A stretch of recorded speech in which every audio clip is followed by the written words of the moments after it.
Salut les amis. Bon, vous le savez, le 9 juin 2024, on vote pour les élections européennes. Il n'y a qu'un seul tour et c'est un mode de scrutin entièrement proportionnel, ce qui veut dire que l'on peut théoriquement se faire plaisir et voter comme on l'entend, sans injonction au vote utile. Toutes les listes qui feront plus de 3% seront remboursées de leurs frais de campagne et toutes celles faisant plus de 5% auront des élus. C'est la fête.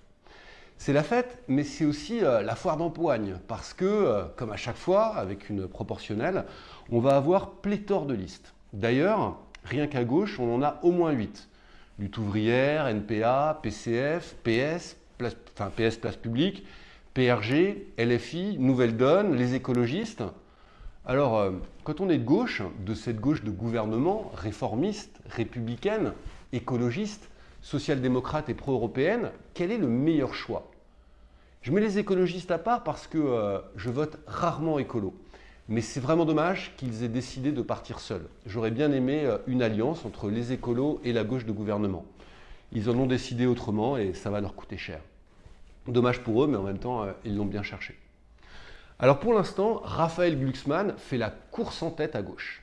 Et franchement, ça fait plaisir de voir quelqu'un d'autre que Mélenchon en tête de la gauche. En plus, il est pas mal, Raphaël Glucksmann. Il fait une belle campagne, il progresse, et il talonne Valérie Hayé de Renaissance. Il a des positions auxquelles j'adhère et finalement, il redonne de l'espoir à la gauche de gouvernement.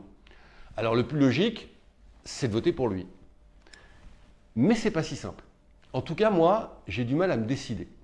Mais je vous dirai quand même à la fin de cette vidéo pour qui je vais voter. Je sais, le suspense est insoutenable.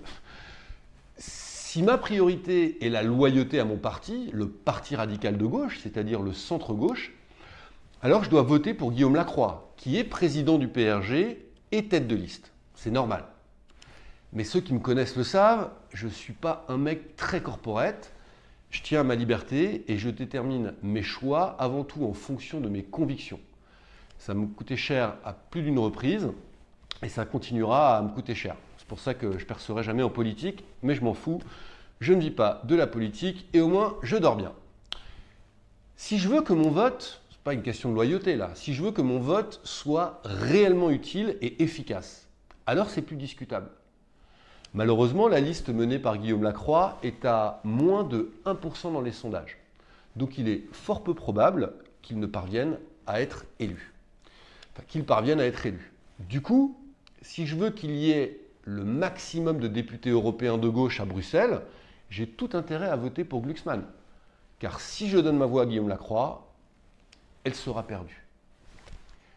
Mais je pense qu'il faut aller plus loin dans la réflexion.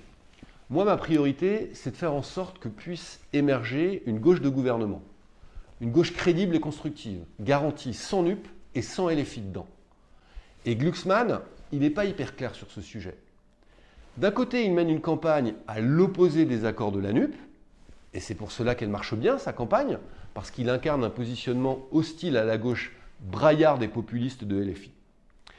S'il fait un bon score, ça pourrait être perçu comme un désaveu de Mélenchon et de la politique pro-NUP menée par Olivier Faure, le premier secrétaire du PS.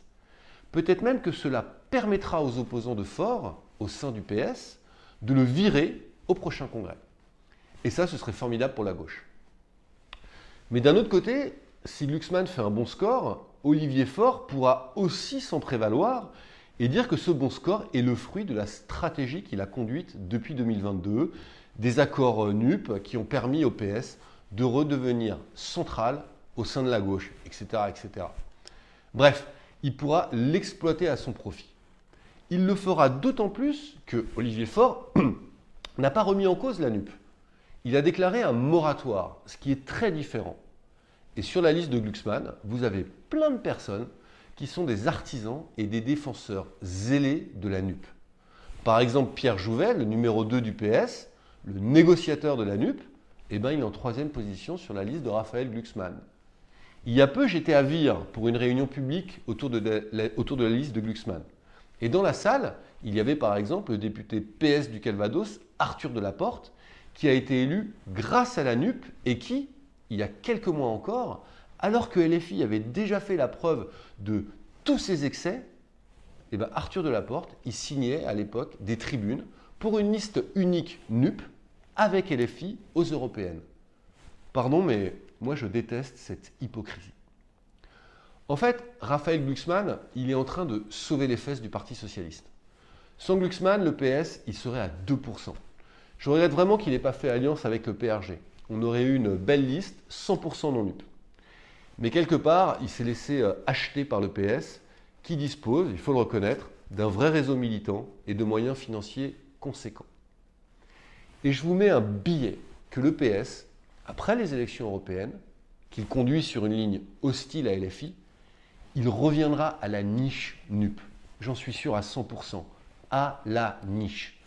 Quand il y aura des élections législatives avec un mode de scrutin uninominal majoritaire à 2 tours, vous pouvez être sûr que le PS, pour sauver les fesses de ses députés et éviter de se faire éliminer dès le premier tour, eh bien, il conclura des accords avec LFI. Ce ne sera pas la même NUP qu'en 2022. Ce sera une nouvelle NUP, sans doute sans Mélenchon, mais avec tous ses sbires et les mêmes outrances. Et moi, ça, je n'en veux pas. Je suis pour le rassemblement de la gauche et de l'écologie, mais pas avec les populistes de LFI. Alors voilà, vous savez tout. Si vous voulez que votre vote soit efficace à court terme pour envoyer des députés de gauche au Parlement européen, votez Glucksmann. Mais n'allez pas pleurer si vous vous retapez une NUP 2.0 en 2027. Si en revanche, vous voulez que votre vote permette de contribuer à la refondation d'une gauche de gouvernement, une gauche du réel, vraiment européenne, laïque et républicaine, alors votez pour la liste de Guillaume Lacroix. La seule liste de gauche garantie sans NUP et sans LFI. Moi, en tout cas, c'est ce que je ferais. Parce qu'il est là l'avenir de la gauche. Et qui sait, si jamais des millions de personnes regardent cette vidéo, peut-être qu'il les fera ces 5% Guillaume Lacroix. On peut espérer, non? Allez, ciao, merci.